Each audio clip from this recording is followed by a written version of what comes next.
Jonathan West's mansion in Charleston stood quietly in the golden hush of an autumn afternoon.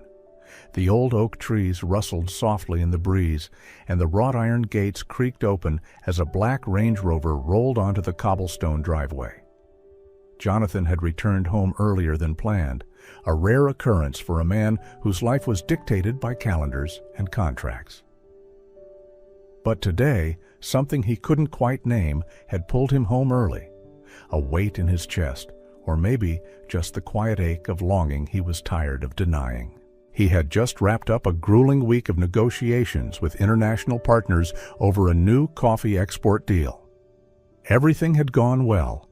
Profits were climbing, investors were pleased, but his chest felt heavy. He had wealth, power, respect. Yet each night, this sprawling house echoed only with the ticking of clocks and the hollow reflection of himself in tall, silent windows. Elena Morales, the young housemaid, was tidying up the living room when he stepped in. She didn't notice that his eyes lingered longer than usual. Her soft brown hair caught the fading sunlight pouring through the windows, and for a fleeting moment he stopped walking, just to look. Elena was quiet, diligent, and reserved.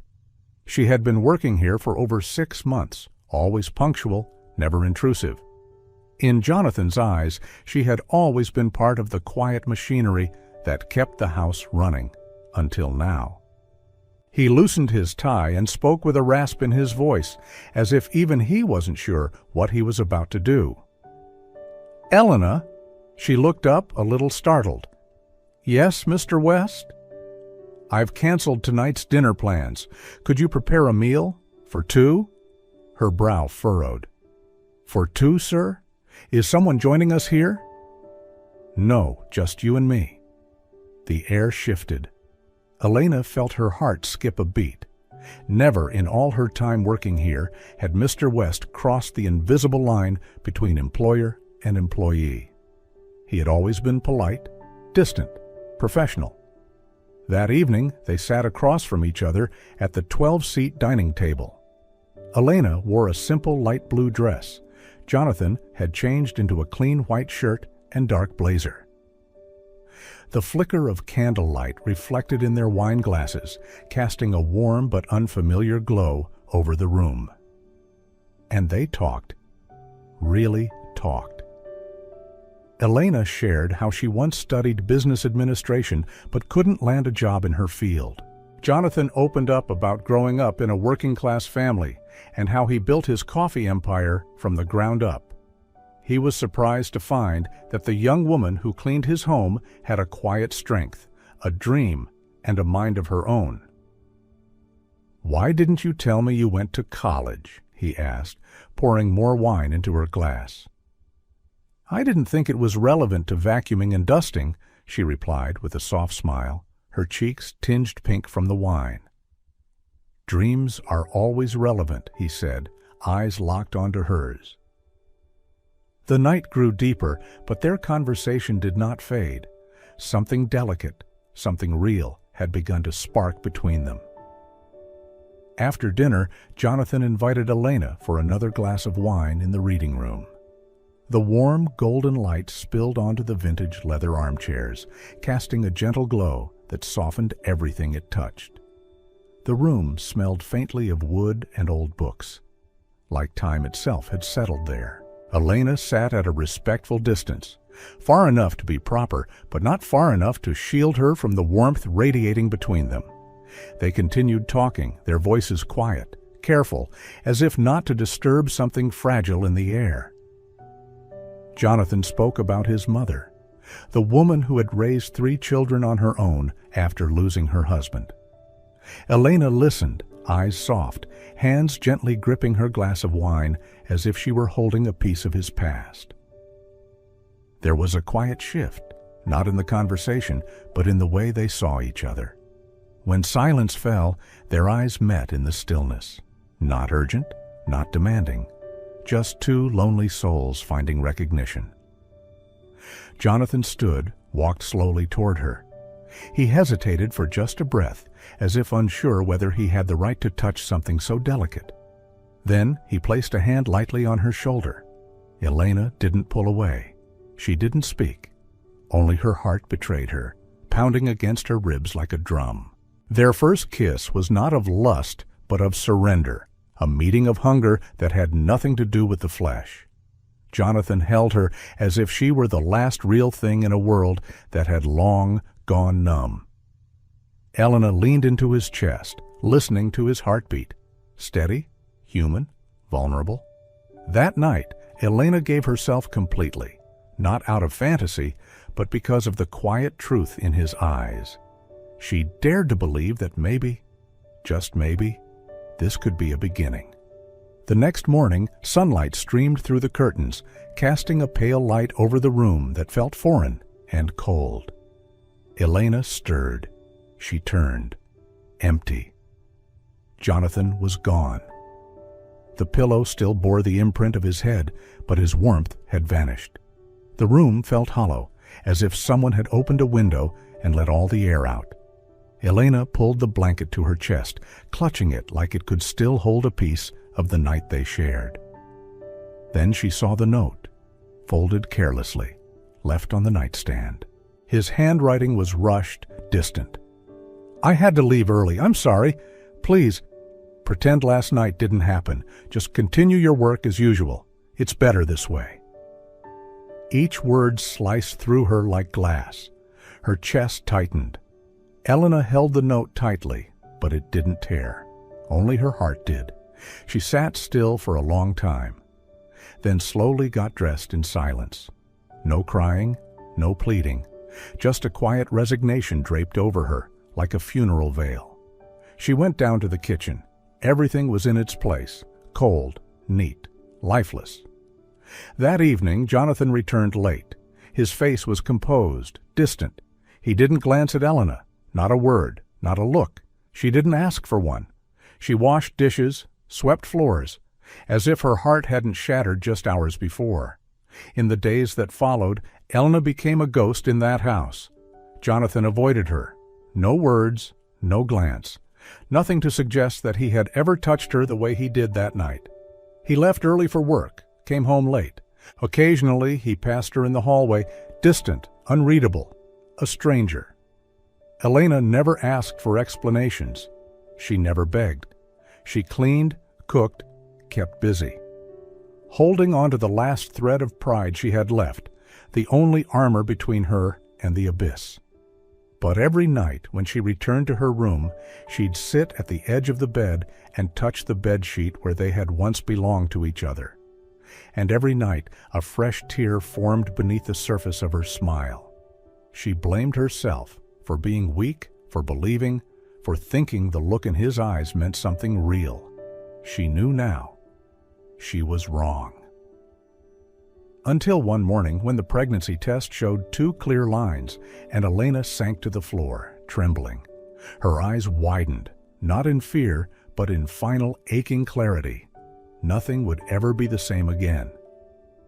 Elena sat on the cold bathroom floor, back pressed to the wall, the pregnancy test trembling in her hand. 2 lines, bold, unforgiving. She didn't scream. She didn't cry. Tears had frozen somewhere deep inside her, replaced by a crushing weight that pressed against her chest like a boulder. The nausea, the fatigue, the late period, all pieces of a puzzle she hadn't dared finish. Until now, the truth was staring at her, alive, growing, inside her. That afternoon she waited in the dim hallway, clutching a cardigan to her chest like it could shield her from reality. Her knuckles were white, her pulse unsteady.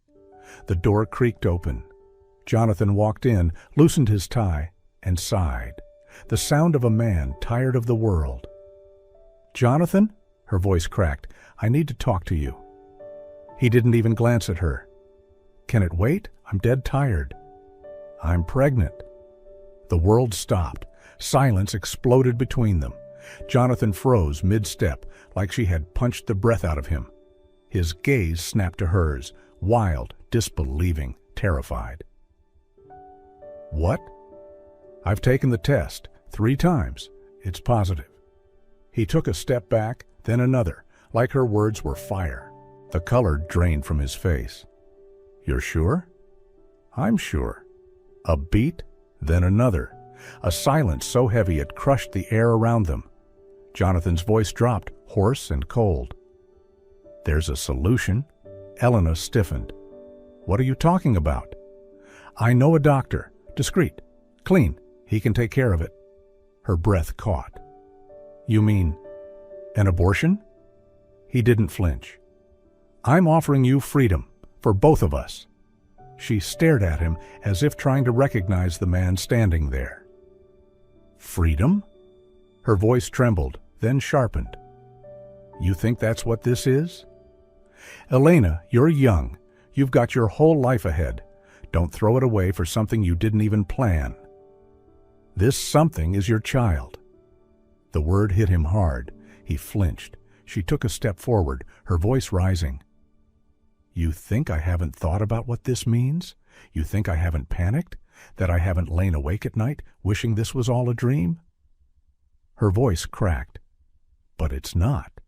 And I can't undo it just to make your life easier." Jonathan ran a hand through his hair, pacing. "So what do you expect me to do?"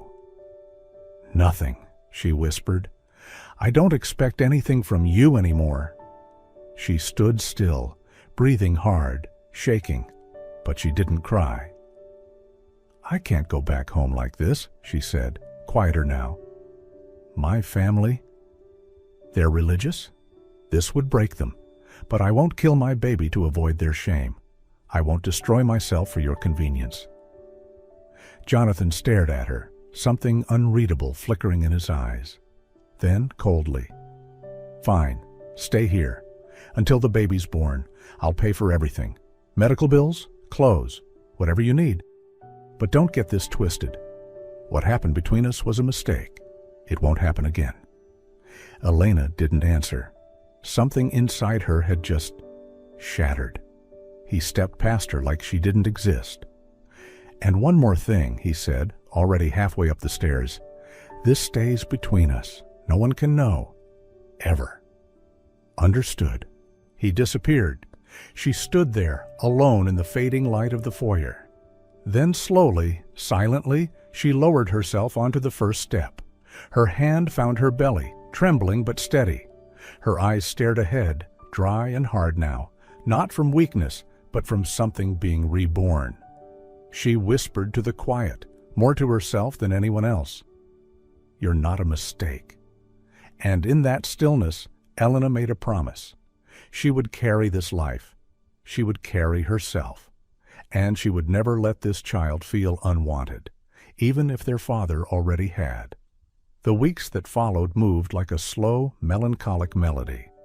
Elena still lived in Jonathan's mansion, but she was no longer a maid, nor anything else. She was just a shadow, drifting through grand hallways like someone who no longer existed. Jonathan kept his word. He paid for private doctors, ensured she had a proper diet and prenatal care.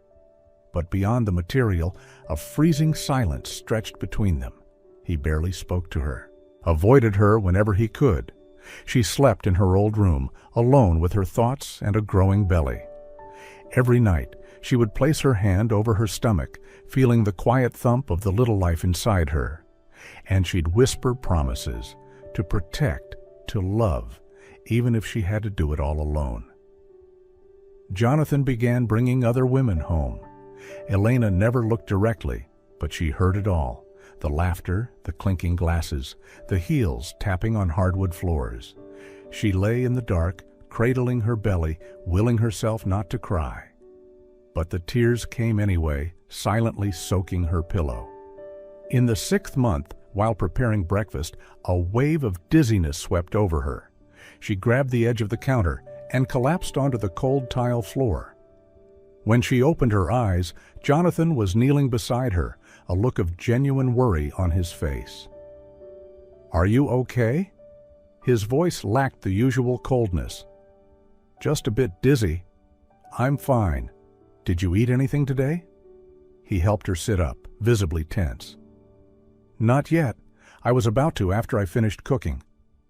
"For God's sake, Elena, you're pregnant. You need to eat regularly."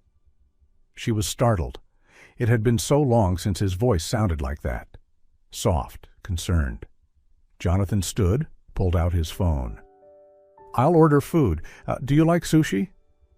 "I do, especially salmon." They had dinner together for the first time since that night. Jonathan asked about the baby, ultrasounds, movements, how she was feeling. Elena answered, cautiously, but not coldly. Throughout the meal, his gaze softened, as if trying to remember the woman who once made him feel at ease. But the next morning, he returned to old patterns, this time with a redhead whose laugh echoed all morning through the house. Elena understood. That tender moment was just a flicker of pity, not real affection. By the 7th month, back pain crept in. One afternoon, while folding laundry in the guest room, a sharp pain made her double over, hands on her belly. "Are you okay?" Jonathan's voice startled her. She hadn't heard him arrive. "Yes, he's just active today." He hesitated. "May I?" She nodded, surprised by the question. Jonathan stepped forward, placed his hand on her belly, and the baby kicked hard. "My God," he whispered, eyes wide. "He does that when I play music, or when I'm nervous." "Do we know the gender yet?" "No, but I have a feeling. It's a boy." Jonathan kept his hand there a moment longer, his face unreadable. Then he pulled back, as if waking from a trance. "You should rest more. You don't need to work this hard." "I need to stay busy." "Why?" The question caught her off guard. Because she didn't want to think? Because the loneliness was suffocating? Because every kick reminded her that this child had no father? "I just need to." Jonathan studied her for a moment, then nodded. He walked out, but Elena knew in that fleeting moment something inside him had quietly begun to shift. Sophia was born on a rainy April night, after 8 hours of agonizing labor. Jonathan never left the hospital. He paced the hallway like a caged animal, his hands clenched, his chest tightening, every time he heard Elena's moans echoing from the delivery room. At 3:47 a.m., a nurse finally emerged. His eyes darted toward her. "Congratulations," she said. "It's a girl. Both are healthy." Jonathan froze. A girl? He had always referred to the baby as the child, trying to keep it abstract, distant. But hearing the words, "a girl," it shattered something inside him. "Her name is Sophia," the nurse smiled. "She's small, but perfectly healthy." Jonathan followed her to the nursery window. In the tiny crib lay a little life, red-skinned and curled up, fists balled, face wrinkled like a freshly bloomed flower. Something surged in his chest, not fear, not panic, but a tidal wave of emotions he didn't know he possessed. "Would you like to hold her?" the nurse asked softly. He swallowed. "Can I?" She carefully placed Sophia in his arms, like handing over the world. Jonathan held his daughter, his hands trembling. She was so small, so fragile. But when Sophia opened her eyes and looked up at him, dark, deep eyes just like his, the rest of the world disappeared. "Hi there," he whispered, voice thick. "I'm your dad." Sophia let out a soft breath, her mouth twitching with a tiny sound. The nurse smiled. "She recognizes your voice. Babies can hear in the womb." He remembered every conversation about ultrasounds, meals, her kicks. Even his cold words, Sophia had heard it all. And now she was here. When he entered Elena's room later, she looked pale, her hair damp with sweat, but peaceful. She looked up when she saw him. "Have you seen her?" "Yes, she's perfect." Elena smiled faintly. "She looks like you." Jonathan stepped closer, hesitating. I don't know what to say." "You don't have to say anything. I know this doesn't change everything between us." But Jonathan knew. Everything had changed, even if he couldn't admit it out loud yet. "Thank you," he said softly. For what? For being strong, for keeping her, for doing what I didn't have the courage to do. For the next 3 days, Jonathan practically lived at the hospital. He learned to recognize Sophia's different cries, how she squirmed when hungry, how her tiny fingers curled around his thumb like she never wanted to let go. One night, Elena found him in the hallway at 2 a.m., staring through the nursery window. "You're here again?" she asked, holding Sophia. "I was just checking, making sure she's okay." She looked at him, really looked, and for the first time, there were no walls between them. "Do you want to hold her?" "I don't know how." "I'll teach you." In the soft light of the hospital, she showed him how to support the baby's head, how to soothe her when she cried, how to be a father not with logic, but with heart. Jonathan brought Elena and Sophia home on a bright morning. He drove slowly, carefully, like he was transporting treasure. Elena sat in the back seat holding a peacefully sleeping Sophia. Every time the car bumped slightly, Jonathan turned his head, voice full of worry. "Is she okay?" "She's fine," Elena answered, smiling for the first time in months. "You're driving like you're carrying glass." "Because I'm carrying something more precious." At the mansion, Jonathan gently carried Sophia upstairs to a small room next to Elena's, now transformed into a cozy nursery painted in warm creams and soft yellows. "You did all this?" Elena asked, surprised. "I hired a designer, but I chose everything." She didn't reply. She just looked at him, long and searching. That evening, after placing Sophia in her crib, they stood side by side watching her sleep. Neither said a word, but the silence wasn't tense. It was peaceful. "Elena," Jonathan said softly, "I don't regret it." She turned to him. "Regret what?" "That night. You getting pregnant? Sophia?" Tears slipped down her cheeks. For the first time, after everything, he said what she had longed to hear but never expected. "I was scared, terrified, but never regretful." She clenched her hands to steady herself. "Do you think we could try to be a family?" he asked, his voice quiet, sincere. "I don't know if we know how." "I don't either, but I want to learn, because she deserves a home, and because of you." Elena was quiet for a long moment, then nodded. "Okay, but slowly, one step at a time." "One step at a time," he repeated, like a vow. As days passed, they settled into a rhythm. Jonathan began working from home, spending more time at the mansion than he ever had. He learned to change diapers, warm bottles, rock Sophia to sleep, without a single complaint. Elena no longer felt invisible. They shared the work, the sleepless nights, the little moments only parents truly understood. One afternoon, while Elena was breastfeeding Sophia, Jonathan sat beside her, watching them quietly. "You look beautiful as a mother." Elena blinked in surprise. "I never thought I'd have a family," he continued. "I always assumed I wasn't meant for that. But every day I realize I was wrong." She didn't know what to say. A part of her was still afraid it was temporary, an illusion that would eventually fade. But each time Jonathan held Sophia and hummed softly, each time he asked Elena's opinion on the smallest detail, like the color of the crib blanket, that fear faded, just a little. They weren't a perfect family. Not yet.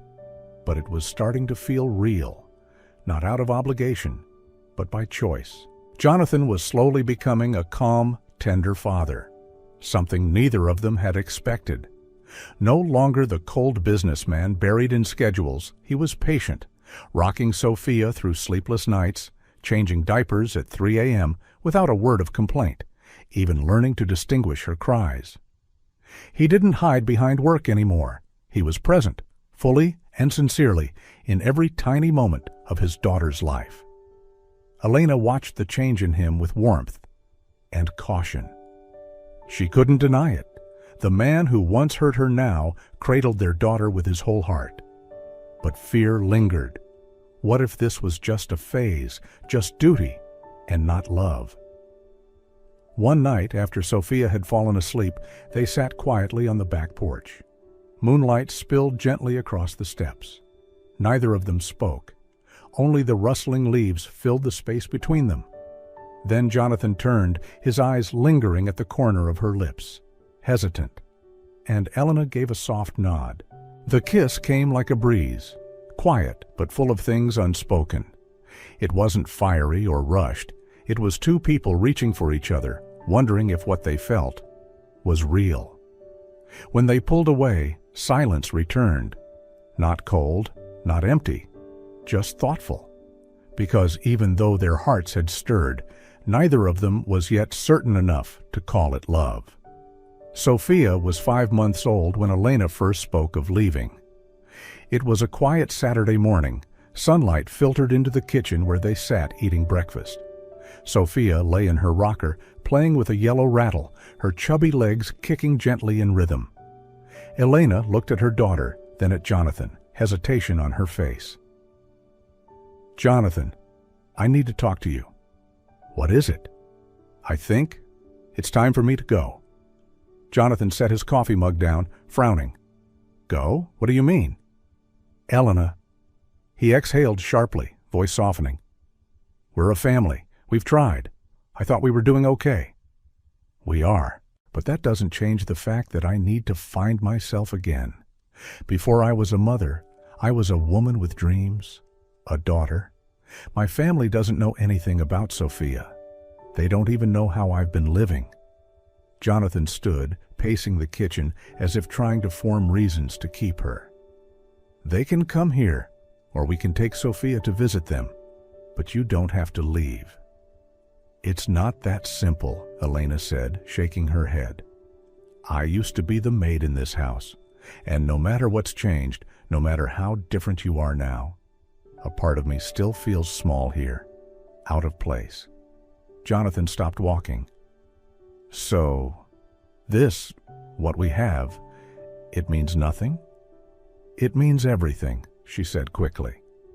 "I love you. I love the way you are with her, but I need to know that if we're together, it's because we choose each other, not because I have nowhere else to go." He was silent for a long time, his gaze heavy. Finally, he asked quietly, "How long?" "I don't know. Maybe a few months. Maybe longer." "I could come with you." "No," she said gently. "If you come just because you're afraid of losing me, it doesn't mean anything. I want you to come if you really want me, if you know why." Jonathan turned away, unable to hide the pain in his eyes. "And if I don't?" "Then I'll know. Maybe this wasn't enough to keep us together." A few days later, Elena packed her things. It wasn't much, just a few dresses, Sophia's clothes, some photos, and a letter from Jonathan she'd never dared to reread. On the morning of their goodbye, Jonathan held Sophia one last time by the car. "She's going to miss me," he whispered. "We'll call, send messages, pictures," Elena promised. "But if you want more than that, come find me." She didn't beg. She left the choice to him. Jonathan stood still as the car rolled through the gates. He didn't know how long it would take to find his answer, but for the first time in his life, he was afraid of losing something, not out of habit, but out of real love. 2 weeks had passed since Elena left Charleston. Inside the grand mansion, Jonathan now lived alone with haunting sounds, not of voices, but of strange silences laced with memories. The echo of Sophia's cries, the soft steps of Elena down the wooden hallway, they all seemed to linger on the cold, silent walls. But now only the wind remained, and a silence so heavy it felt alive. Jonathan was no longer the man who ran from love and responsibility. For the first time in his life, he looked deep into himself. No doubts, no excuses. Only one truth burned clear as daylight. He needed Elena, not because of Sophia, not out of guilt, but because of her, just her. One foggy morning, Jonathan walked out of his house, keys in hand, silence trailing behind him like a shadow. No goodbyes, just a suitcase, a small lavender plant, and a heart finally brave enough to follow love. His destination, a small town tucked in the desert winds of New Mexico, where the sky stretched wide and the breeze carried the scent of herbs and sun-warmed earth. It was where Elena lived now, with her family and with the quiet peace he had once feared. The old wooden gate creaked as he pushed it open. Elena was watering plants in the backyard, her hair tied back, sleeves damp. When the engine noise faded, she turned and froze. Jonathan stepped out of the car. No suit, no tie. Just a man in a rolled-up white shirt, holding a lavender pot in his hands. His eyes, so unlike before, were soft. "I brought a gift," he said, his voice low and hoarse, like each word had to pass through something broken inside him. "What are you doing here?" Elena asked, her hand tightening slightly on the garden hose. "I came to prove something." "Prove what?" "That I choose you, not because of our child, not out of obligation, but because I can't imagine a life without you and Sophia in it." Elena stood in silence, her heart clenched, old wounds brushed up against something warm. But she didn't speak, not yet. "How long do you plan to stay?" she asked, her voice just above a whisper. "As long as you'll let me," Jonathan replied, never breaking eye contact. And so he stayed. In the days that followed, the little house had one more resident, one who was awkward and unsure, but who tried. Jonathan learned to slow down. He got up early to help Elena's mother prep vegetables, laughed sheepishly when he was scolded for cutting meat the wrong way. He cradled Sophia in the middle of the night, warmed bottles, and trembled the first time he rocked her back to sleep. He worked remotely, laptop balanced on the porch table, occasionally glancing up to watch Sophia coo in her mother's arms. At first, Elena's father watched him with quiet suspicion. But slowly, day by day, he saw a man who didn't mind washing dishes, who didn't shy from messes or midnight cries, and who looked at Elena like she was the only light in the world. Then one afternoon, just before sunset, Jonathan walked out onto the porch. He held Sophia in his arms, her tiny hands batting at his shirt. Elena was hanging laundry, her hair tousled in the breeze. Jonathan dropped to one knee. He looked at her, hair tousled by the wind, cheeks kissed by sunlight, and thought, "This is what peace looks like." "Elena Morales," he said, his voice trembling, "I've made so many wrong choices in my life, but never have I been more certain of one thing. I want to spend my days and nights by your side. Will you let me be your husband, not just in name, but in heart?" Elena began to cry, not out of shock, but because for the first time she believed him. Sophia clapped her hands as if cheering her mother on, and Elena nodded beneath the fading sun in the stillness of the desert, with only the scent of herbs and the truth between them. No church, no orchestra, just love. Not long after the day Jonathan knelt on the sunlit porch, a small wedding was held at the quaint church in the neighborhood. No hundreds of guests, no dazzling lights, no designer gown, just family, genuine blessings, the soft strumming of a guitar, and the look in the groom's eyes as his bride walked down the aisle. Elena wore a simple white dress, hand-stitched with lace at the sleeves. Sophia was in her grandmother's arms, dressed like a tiny angel in a puffy little gown. When the priest asked, "Do you choose this person to love, care for, and walk through life with?" Jonathan didn't hesitate. He said, "Not just today, but every day for the rest of my life, I choose her." It was the final vow, and the deepest he had ever made. Years passed. The little wooden house in the southwest was still bathed in sunlight like it had always been. In the garden full of lavender and wildflowers, a curly-haired girl ran barefoot through the grass, clutching a small toy car in her hand. Her voice rang out, clear as a bell. "Mommy! Daddy! Look at me!" Jonathan sat on the wooden bench, one arm wrapped around Elena, the other raising a camera to capture his daughter's burst of joy. Elena leaned her head on his shoulder, eyes soft and glowing as she watched Sophia. Like time couldn't take anything precious away.